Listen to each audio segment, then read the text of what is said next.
Welcome back. It's another edition of the Final Mile. We're going to answer your questions today. These came from a mix of YouTube and Facebook group. But first, I wanted to read off a review we've gotten. But before I read that review, thanks for following us. Please check out the sponsors in the description box to help support the channel. Share it with your friends. Check out all of our stuff on YouTube and our website, freight360.net, including the Freight Broker Basics course. All right, let's get to this review. This was awesome, man. Fabio. So he had emailed us early October here. Said, hey, to all three of us, Steven, Nate, and Ben, recently started following your podcast on freight brokerage and truly appreciate the wealth of information you share about the industry. I'd love to take a moment to explain why I started following. First on Spotify and now recently on YouTube, which is by far my preferred, since I feel like you guys are really talking to me. I have a background in dispatch, customer service, and chauffeur services in key markets, particularly in the NYC metro area. A coworker who transitioned into truck driving inspired me to consider the same path. My cousin, who owned a truck at the time, encouraged me to explore freight brokerage, believing my experience would make me well suited for the role. During the pandemic, I began working for FedEx Ground, and a friend introduced me to a supply chain management certification at Columbus State Community College. However, since I already had an Associate of Arts for transfer from that institution, I decided to pursue a bachelor's degree at Franklin University instead to build a career in this resilient industry. As I dove deeper into supply chain, I recognized how vital freight brokerage is in connecting shippers with carriers and ensuring smooth operations. Recently, I earned my CDL, put my degree on hold to complete 40,000 miles of truck driving training while also taking a freight brokerage training course. My ultimate goal is to start my own brokerage business, and I feel confident I'm on the right path. Your podcast has been invaluable, offering deep insights into freight brokerage trends, technology, and regulations. I look forward to every episode because I always walk away having learned something new. Thank you for the incredible content you provide. Man, that makes me feel good. We even if we just help one person, we're making a difference. We've got about 5,000 or 6,000 of you that tune in on some sort of regular basis. Maybe you don't listen to every single episode, but we've got a fairly active audience and a community of nearly 100,000 in our Facebook group. So we're happy to help out those who we can. So thank you. There was something I wanted to ask you that I did for the first time this weekend. I didn't want to do it on the podcast because I know we wanted to get a bunch of stuff in, having a guest on and factoring. But what I was going to ask is, have you ever done a cold plunge? No. Dude. A cold plunge? Yes. Like if you I know what they are. I have not. I don't like cold water. Neither do I. That's why I never had. And I was honestly a little scared, especially being now acclimated to very hot weather. I am not comfortable being cold at all anymore. 60 to me, when I lived in Pittsburgh, it's 5 degrees is what that feels like now, just being used to the heat. But my cousin has been doing it. And again, I've been reading a ton on it. And through the years, Tim Ferriss talks about it, but it's supposed to be really good to bring down inflammation, but also fat burning. The other is it your body actually creates, I think, the same thing as the way it was described is literally opiates, kind of this endorphin, high feeling. That's not like you're on drugs, but you just feel much better. And it lasts hours, 6-7 hours that I've read. My cousin's been doing it for a few weeks. And to be honest, I was scared to try it. But my neighbor had one and he took it to the pool Sunday and he was like, hey, I'm going to go do this outside if you want to come try. And I was like, yeah, I've wanted to. And I think the peer pressure will help me because to be honest, I'm very scared to just get into a giant bucket of ice water. And I did it. I was in there for about a little more than 5 minutes, 5 minutes, 20 seconds. And I will tell you, I have back pain from an accident I was in and tennis elbow from lift and latch. And I can tell you that the rest of that day, I felt better. Literally still the next morning, slept better than I have in years. I'm it was absolutely fantastic. Were you smoking pot while you're in there, while you're at it, right? No, is this legitimately just the effects of the cold plunge? Correct. That's just insane. The effects of the cold good stuff.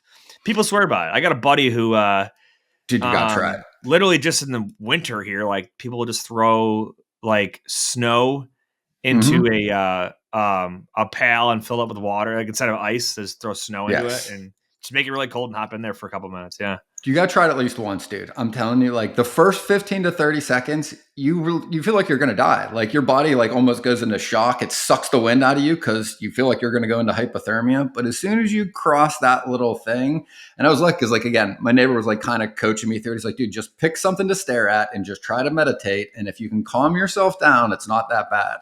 Once you get over that little hump, like, I don't know. Like I couldn't say enough good things. Like I'm really I remember doing the excited ice bucket challenge like 10 years ago. And yes, but I do remember man, that. that's just a quick bucket of ice water versus 5 minutes. But anyway, yeah, I'll try anything once, man.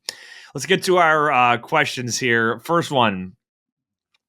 As a broker, why shouldn't we want to work with carriers that have a new authority? So I will challenge this question and say that you shouldn't not want to work with carriers that have a new authority, but you should have a heightened level of attention when you are dealing with a carrier that has a new authority. And the reason for this is blatantly the majority of fraudulent carriers tend to be using a new authority and have been over the last few years. That's the number one reason. Number two reason,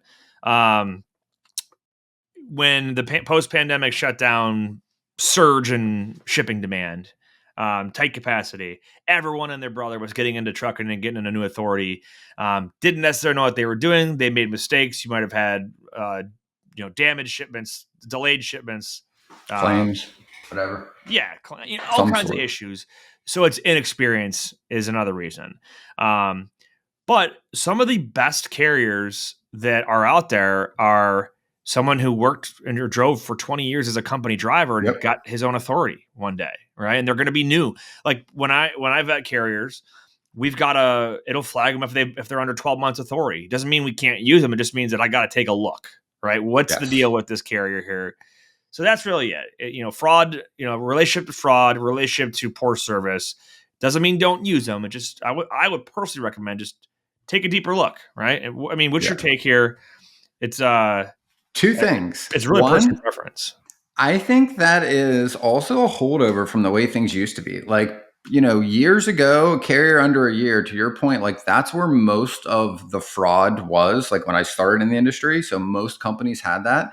But I'll say this, that like in the past year, I've probably worked through 30 probably fraud instances of like cargo either being held hostage, stolen, diverted, some version of like some criminal activity. I can't remember one that was an MC that was less than a year because the criminals realize it's harder to get freight. So like they're now fishing real legit MCs that have age because the industry had been avoiding them. So to me, like, I don't even think there's a really good case for the fraud piece. I think there is the case for the inexperience, but to your point, like I have a preference for working with newer businesses. One, because like they need help. And like, to be honest, like I want to work with companies that need a leg up and need an opportunity. And I mean, the cynical part of me is like, they're usually going to give you a better rate because they don't have as many options. Now, the other part of me is like, I genuinely like working with newer business owners because like, this is what we do for a living. And like, I like helping people get out of this and to be able to stabilize. So like, I try to work with more newer carriers, right, than older in a lot of scenarios. But to your point, like it's just asking a lot of questions. Hey, can you tell me a little bit more about like your driver experience? I mean, are these guys that have been driving CDL for a number of years, decide to start a new business? Are these like brand new drivers to the industry? And the other thing to consider is like, what are you moving? I mean, if you're moving some lumber loads, I mean, my driver fitness and experience is nowhere near as relevant as if I'm moving something that is perishable, where if the reefer isn't managed correctly, I have a claim, or something that could be damaged because of a driver's inexperience, like glass on a flatbed, for instance, just to throw two out there. So I think it matters what you're moving. And I think it really matters the questions you're asking. I don't think anybody out there should just be drawing a line. And I know lots of systems do. But to your point, The line shouldn't be to exclude them. It should just be to look deeper and ask some more questions to understand. Because I can't tell you how many carriers, to your point, I've worked with through my career that like they worked for a huge company. Then they became an owner op, right? Like they were some of the guys that I talked to when they were at a big company. Then they called me and said, "Hey, I got my own MC. Can I still run some of these same lanes with you?" Absolutely. You've done a great job. You communicate well, never had an issue on a load. Would love to be able to get you approved. Then you get the waiver from the company if you're at a big company. Or in my case, like I can just move that bar up, let them through, and we work with those folks. Yep. Yeah, absolutely. There's no black and white answer. It's No. preference, subjective. Yeah. Cool. Next question. Am I allowed to create BOLs as a freight broker for my customer? Um, yes. Some companies, I've actually heard of companies that won't let their employees do this, like brokerage companies that won't let their Huh. employees do it. I've always seen the BOL, this creating a BOL for your customer is a value add. So I've seen it a lot of times in the freight forwarding business.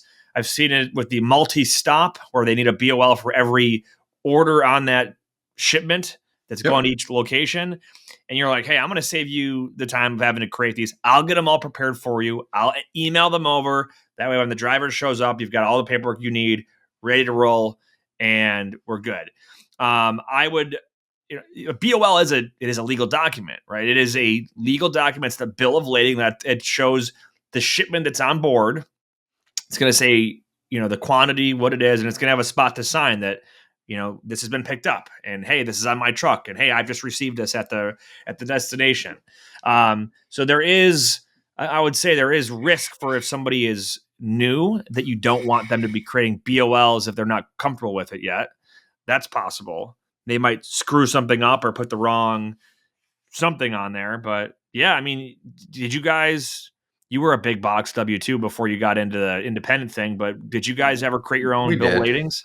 I used to do it a lot for specific customers for those instances. Like, hey, can you guys create the bill of lading for multi stops or for blind shipments? Hey, Yep. like I have a load literally right now in this scenario where like my customer usually brings product to them and then we ship to their customers. But sometimes when their customers need product faster, I pick up from their supplier. Then I create the bill of lading to deliver to their customer directly so that so You that want to their talk through that customer. actually in real quick? So, because I've actually had to help folks with this a couple times in the last couple months. Blind shipment BOLs. You Yes, end up having two, right? correct. You have like one that just doesn't show. Let's say, for example, you don't want the receiver to know where the shipment picked up from, Correct. right? For it could be back solicitation. It could be a number of reasons. You're going to have a legitimate BOL, and then you're going to have a BOL that's blind that does not show the actual shipping location. Yes. And the driver is that they're both going to follow the driver, but the receiver only gets the one will sign the one that's blind. Correct? Yes. Is that how you've done Correct. it? Yeah. And here's the instance, right? I'll just give you one of the instances where this happens. Okay. So let's say you're my customer and you buy glycerin off me, but I buy all my glycerin this time of year from, call it like, a big company like Lewis Dreyfus, whatever, right? So, okay, I normally ship from me to you. So from my facility in Boca up to, Buffalo, I literally bring my product from Lewis Dreyfus into my tanks, right? Then I load it into the trucks here and ship it to you normally. Now, let's say you're like, Ben, I need another tanker load in like 4 days. Well, I don't have time or I don't have enough in my tanks because I've got that already distributed to other customers. So, what I'll do is I'll call my supplier and go, hey, I need an extra load this week. Then I call a carrier and go, hey, I need you to pick up at that facility, my supplier, like normal, but drive directly to Buffalo instead of bringing it to me. Why I don't want you to know where that product came from, Because because I'll then go you direct. can, Yeah. yeah, you might just be able to call that supplier and be like, hey, can I buy it from you? And maybe they'll give it to you cheaper. Maybe if you don't have the volume, it doesn't work. But that's why you want to shield where it's coming from and a blind shipment from where it's going to so that they don't just start buying from the place you're buying from. Because that's your proprietary value as a company. You've negotiated these relationships. This is how you make money as a business. You don't want everybody you're selling your product to be able to go directly to where you get it. So how do you create your BOLs in that situation? So Exactly how you just said, right? Like it is sometimes we might even just put in the same supplier. Like it would come from like Boca Raton to go to Buffalo on the BOL. So it just looks like every other one. Some customers say like, hey, we just don't want any shipper on there. We just want the receiver and the products that are in there. And we have one on our website. I was pulling it up right now. Like Steven used to use this even before he worked with Yeah, the us. BOL template. Yep. Yep. And again, it's the stuff that's on there. A typical one is ship from, ship to, location details, bill Third of party. lading number, carrier name, trailer number, seal number if applicable, a SCAC code if applicable, freight charge terms, right? Like prepaid, collect, third party. And then you've got the details of what's in it. Like how many POs are in this shipment? Is it one big thing or is it, 28 different pallets and what is in each of them? That needs to be outlined in the bill of lading. And at the bottom, like you need the receiver to also be able to sign it along with the carrier. And they should also indicate when they checked in and when they left to determine if there was any detention. Yep. And that's why we say legal document, right? It's literally people are signing of taking possession, like the driver is taking possession, right? And then the receiver is taking possession. So Yep. good stuff. Yeah, the blind. So I pulled up the blind shipping BOL, like a little explanation. So supplier replaces their name on the BOL with the company's name. The BOL is given to the consignee without the supplier's information. The BOL is given to the carrier and shipped to the customer. To ensure the shipment goes to the correct destination, the carrier will switch the BOLs once the shipment has been picked up and is in transit. Most carriers will request notification if the shipment is blind so they can switch the BOLs. A shipment where both the shipper and the consignee want their information hidden is called a double blind shipment. So you'd have the shipper omitted on the one and the receiver omitted on the on another one. So yeah, interesting. It's a whole different part of the business. All right. But yeah, check out the BOL template on our website. It's official. It's literally the version that would come from like billoflading.org. We just made it nice and clean and fillable for you guys. And yeah, it does the job for you. All right. Last question here. How will the port strike impact our industry? Ben, what do you got? I know we talked a little bit about it on our episode that dropped Friday about the news part, but the port strike, how do you think that will impact freight brokerage, whether it's rates, capacity, demand, where stuff's coming in? What's your hot take? So I was talking about this yesterday with our team. Like, okay, what tends to happen and what do you do about it? Right. So the thing is, like, think about it really simply.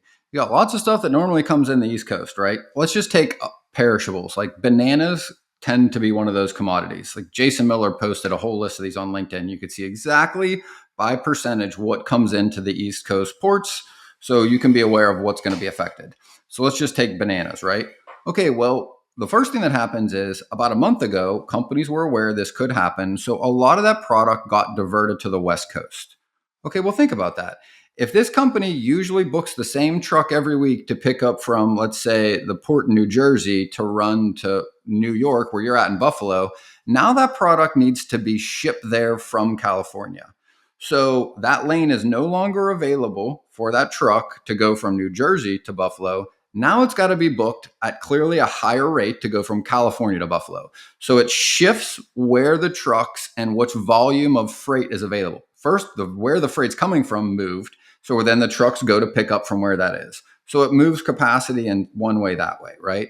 The other thing that happens is companies try to bring in a little more product to make sure they have enough on hand.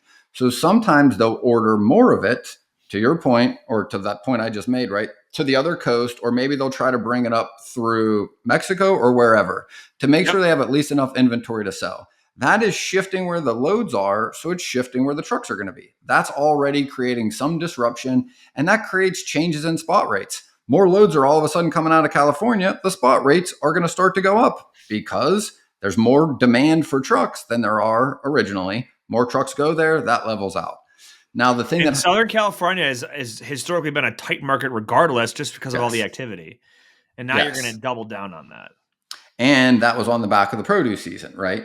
So the other thing is like, okay, well, what happens though on like the East Coast? So like lots of companies just aren't going to be able to get inventory, right? Now, it depends how long it lasts. If it is 2 or 3 weeks, right, there might be periods of time where some shippers literally don't have any product to move. So like loads just literally might not be available because they don't have anything to ship. Like I have a customer that ran into this now, like where they're literally going to have to wait until whenever the strike is over to get their product that is sitting on a boat waiting to get in the port now, right? So you have all this pent up demand, right? Like think of a dam holding back a river. The more it's there and the more water keeps coming, the bigger and more pressure there is for it all to be released, right? And they're saying that like one day is the equivalent of about 5 days of backlog. So Yeah. for every day the port's closed, look at about 5 days to work through that. So if it is less than a week, probably not going to see a giant impact. But if it is like 3 or 4 weeks, that is going to be significant. Also, because we're going into the holiday season, which is traditionally a higher volume, people buy more things. You've got consumer goods for Christmas. You've got Christmas trees. A lot of them get imported into the East Coast. There may be shortages on those. The holidays that are coming, like there are a lot of products that are going to be affected. And then what happens is it doesn't matter like how many trucks are there. You still only can move a certain amount of containers through a certain number of ports every day. Like even if you had more people there, they can only bring so much through. And there's a finite or limited amount of space for the containers to sit there before they get picked up. So like there ends up being usually a very large demand in a very short period of time to get these containers out, and the trucks are going to do whatever they can, but that usually pushes rates up. Like literally the major shippers that bring in imports have to pay more money to get their containers out faster because they're on a clock. If that container sits there more than a few days, it starts to incur demurrage of anywhere of like $180 to $200 a day, and it goes up to like $300 or $350 a day. So every day that container sits in demurrage, that customer, whoever owns that freight, is paying that bill. So now all of a sudden, it makes a lot more sense Because to pay someone's more to not move it. working, because someone's refusing to work. Correct. Wow. So you could just be like an innocent bystander, or not an innocent, but like you could be a customer, a shipper, who is literally paying fines because the dock workers are on strike. Yes. Well, they already are because all the steamship lines started. And I don't know if all of them, but at least a few I read were putting like an extra $1,000 surcharge on every container coming into the East Coast as of like a few weeks ago. Okay. So they're already starting to price in the fact that they'll have to pay more to get them out of the port. I gotcha. Interesting. And so, yeah, Jason Miller, you mentioned bananas. This was interesting. The other ones that he mentioned, these ones, they have a high percentage of freight that goes through the East Coast. You got unglazed ceramic flags and paving, worked monument, etc., stone, granulate, plywood, veneered panels, salt, including table, something, fruit, nut or vegetable juices, wine of fresh grapes, dates, figs, pineapples, avocados, water, sweetened, etc. Yeah, they kind of like group these into broad categories, but yeah, I mean these are all commodities that over 70% comes to the East Coast and Gulf ports. There's a whole bunch of other ones too that are, hefty, like furniture, motor vehicle parts, things like that, that there's a smaller amount that comes through there, but this is crazy. Yeah. And there's two opportunities, right? The one opportunity is maybe to capitalize and to be able to help get more product out of the ports after they open. And the other is to just talk to your customers about what they're doing to plan for this or how they have rearranged their supply chain to get ahead of it. And that might mean, hey, we got more lanes coming out of areas of the country we don't normally have. Well, what that usually means is they need more spot quotes because they don't have carrier relationships coming out of there at this time of year. So it creates opportunities for you to be able to help, maybe get in the door, move a load or two. Like all of the disruption, like we solve problems at the end of the day. That's what a freight broker does. Find solutions within the supply chain to help get your customer what they need.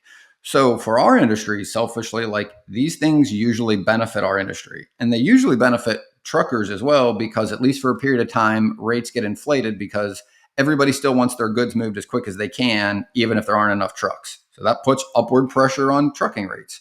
So it could be a good thing for the industry, selfishly, but for sure not a good thing for the economy, shippers, and us as consumers that buy these things, because we're going to pay that bill one way or another. Yeah, I mean, this is the same thing as COVID, right? There's winners and there's losers. Yes. So good I got a stuff. Good question for you. questions. Yeah, what do you got? One last question. Okay, in a typical agency, like, and I know there's no standard, but who pays for the load boards and the TMSs? Is It there a depends. rule of thumb? I'd say probably slightly more than probably the majority of companies will have some sort of fee or commission deduction that accounts for their expenses. Some call it, like literally, I worked for a company that right in the commission check would say, all right, here's 150 off for DAT. Here's Yep. 20 off for truck stop, 10 off for post everywhere. And then there's other companies like, so one of the things I did early on was I used to like call every brokerage out there to see like, what do they offer? Right. Things like Yep. that. And like Global Trans had like a 400, this is like 10 years ago, I had a $400 a month like technology fee. But it covers all their costs, right? I've seen companies that charge you an administrative fee every load, $5. I got a buddy that works at a company that does that, and that covers on average their costs. So I would say the rule of thumb is that the agent will somehow pay for it. That could be through a lower commission, through a direct fee. Like we don't at Pierce, we don't charge our agents for that. We just only bring on good agents who are worth our time and us to pay for that kind of stuff. So, yeah, but that's my answer for you. So It's helpful. Yep. Good deal, man. Final thoughts. Whether you believe you can or believe you can't, you're right. And until next time, go Bills.